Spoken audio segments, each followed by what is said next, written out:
चंदन नगर गांव में एक किसान दीनू अपने खेत में काम कर रहा होता है।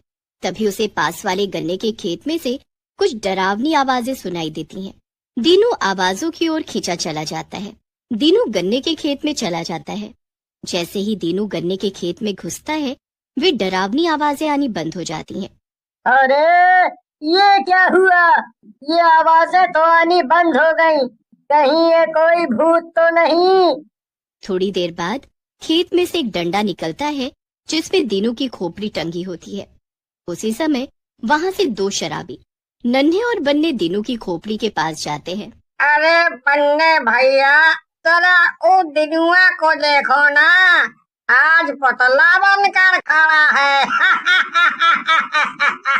ये दीनू भी ना पैसे के लिए कुछ भी कर लेगा।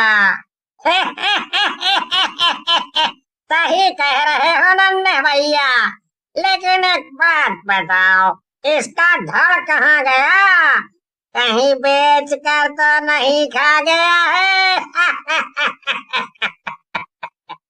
नन्हे खोपड़ी देखकर बेहोश हो जाता है। अरे मुझे तो चक्कर आ रहे हैं। ये तो दीनू की खोपड़ी है, बचाओ! नन्हे के बेहोश होने के बाद बन्ने वहां से भाग लेता है और दीनू की बीवी रजनी के पास पहुंचता है और बोलता है, अरे रजनी भाभी, गजब हो गया, गजब। मैंने तो आज पता नहीं क्या देख लिया था, बहुत ही डरावना था। बन्ने की बात सुनकर रजनी को गुस्सा आ जाता है और वो बोलती है, एक तो बन्ने भैया, तुम ना दारू पीकर मत आया करो हमारे यहाँ। बिल्कुल सुअर जैसे लगते हो दारू पीने के बाद, और आपके मुंह से भी गटर जैसी बदबू आती है। रजनी की बात सुनकर बन्ने बोलता है, गुस्सा बाद में करना रजनी भाभी, पहले मेरी बात सुनो जो मैं बताने आया हूँ। ऐसा कहकर बन्ने रजनी को दीनू के बारे में बताने लगता है। बन्ने की बात सुनने के बाद रजनी भागती हुई खेतों में पहुँचती है। गाँव वाले भी वहाँ आ जाते हैं। किशन दीनू की गर्दन को देखकर कर्मा से बोलता है, देखो कर्मा भैया, देखो कातिल ने कितनी भयानक तरीके से मारा है। पता नहीं बेचारे का धड़ कहाँ चला गया है। सही कह रहे हो किशन भाई, कोई इंसान इतनी बुरी तरह से किसी दूसरे इंसान को नहीं मार सकता है। ये किसी शैतानी आत्मा या चुड़ैल का काम लगता है। फिर गांव वाले मिलकर दीनू का शरीर ढूंढते हैं और अंतिम संस्कार कर देते हैं। रजनी गांव के सरपंच कैलाश के पास जाती है और उन्हें अपनी आप बीती बताती है। रजनी की बात सुनकर सरपंच जी बोलते हैं, बेटी रजनी, मुझे थोड़ा समय दो। मैं दीनू बेटे की मौत के कारण का पता लगा कर रहूंगा। ये अनहोनी जिसने भी की है, हम उसे छोड़ेंगे नहीं, चाहे वो इंसान हो या शैतान। अगले दिन सरपंच, नन्हे और बन्ने तीनों उसी गन्ने के खेत में जाते हैं। काफी देर ढूंढने के बाद भी वहाँ कुछ नहीं मिलता है। सरपंच जी बोलते हैं, नन्हे और बन्ने, इतना समय हो गया लेकिन कोई नहीं दिख रहा है यहाँ। ऐसे तो हम थक जाएंगे। सही कह रहे हो मालिक, मैं तो कहता हूँ चलते ही हैं। आपकी भी उम्र हो गई है, कहीं दिल का दौरा आ गया तो लेने के देने पड़ सकते हैं। वैसे मैं तो कहता हूँ इस खेत को ही आग लगा देते हैं। जो कोई भी होगा इस खेत में जल जाएगा। फिर सरपंच के कहने पर नन्हे और बन्ने खेत को आग लगा देते हैं और वहाँ से चले जाते हैं। अगले दिन मनोहर नाम का एक गांव वाला सरपंच के पास आता है और बोलता है, अरे सरपंच जी, गजब हो गया। जिस खेत को आपने जलवाया था वहाँ तो गन्ने फिर से उग गए हैं। ये कैसे हो सकता है? मैंने तो खुद ही आग लगवाई थी।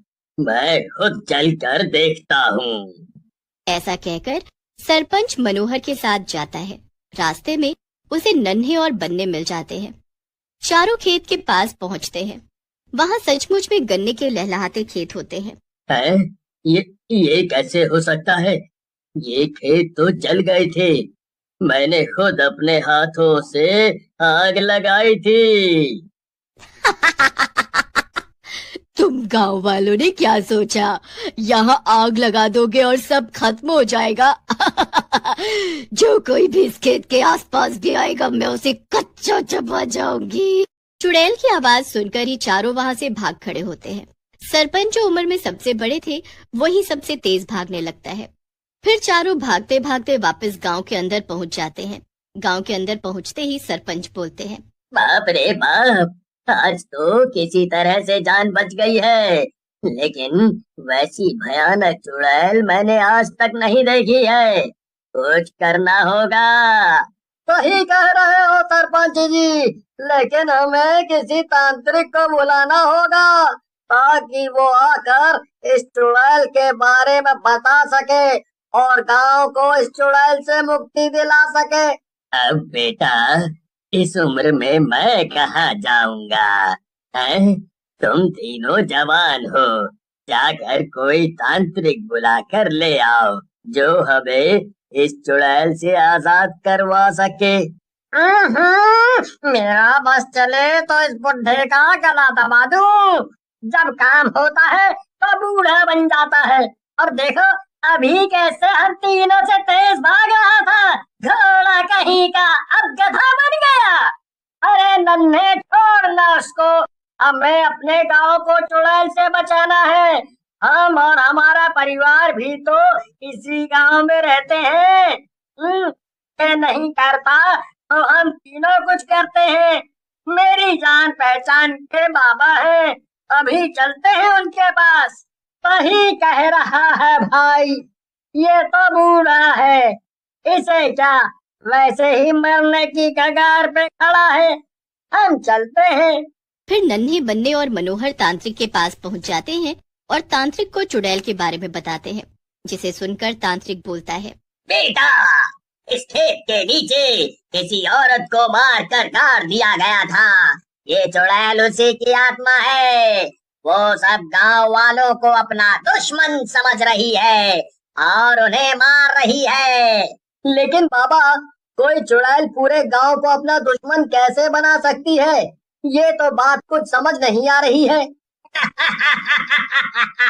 सही कह रहे हो मनोहर, पूरा गांव उसका दुश्मन नहीं है, लेकिन इन्हीं गांव वालों में से किसी ने उसको मारा था, इसीलिए वो सारे गांव वालों को ही मार डालना चाहती है। तो बाबा, हम लोगों को क्या करना चाहिए? आप ही कोई रास्ता बताओ। तुम तीनों को सब गांव वालों को बुलाना चाहिए, उसके बाद मैं बताऊंगा क्या करना है। फिर मनोहर सरपंच के पास जाते हैं और उन्हें बाबा के साथ हुई बातों को बताता है, जिसे सुनकर सरपंच बोलते हैं, क्या सच में ऐसा करने से हम उस चुड़ैल के श्राप से मुक्त हो जाएंगे? हैं? अगर ऐसा हुआ तो मजा ही आ जाएगा। फिर सरपंच सब गांव वालों को अगले दिन तांत्रिक बाबा के पास पहुंचने को बोलते हैं। पूरा गांव तांत्रिक के पास पहुंच जाता है। सरपंच जी बोलते हैं, बाबा, सब लोग आ गए हैं, अब बस आप उस चुड़ैल से गांव वालों को मुक्ति दिलाएं।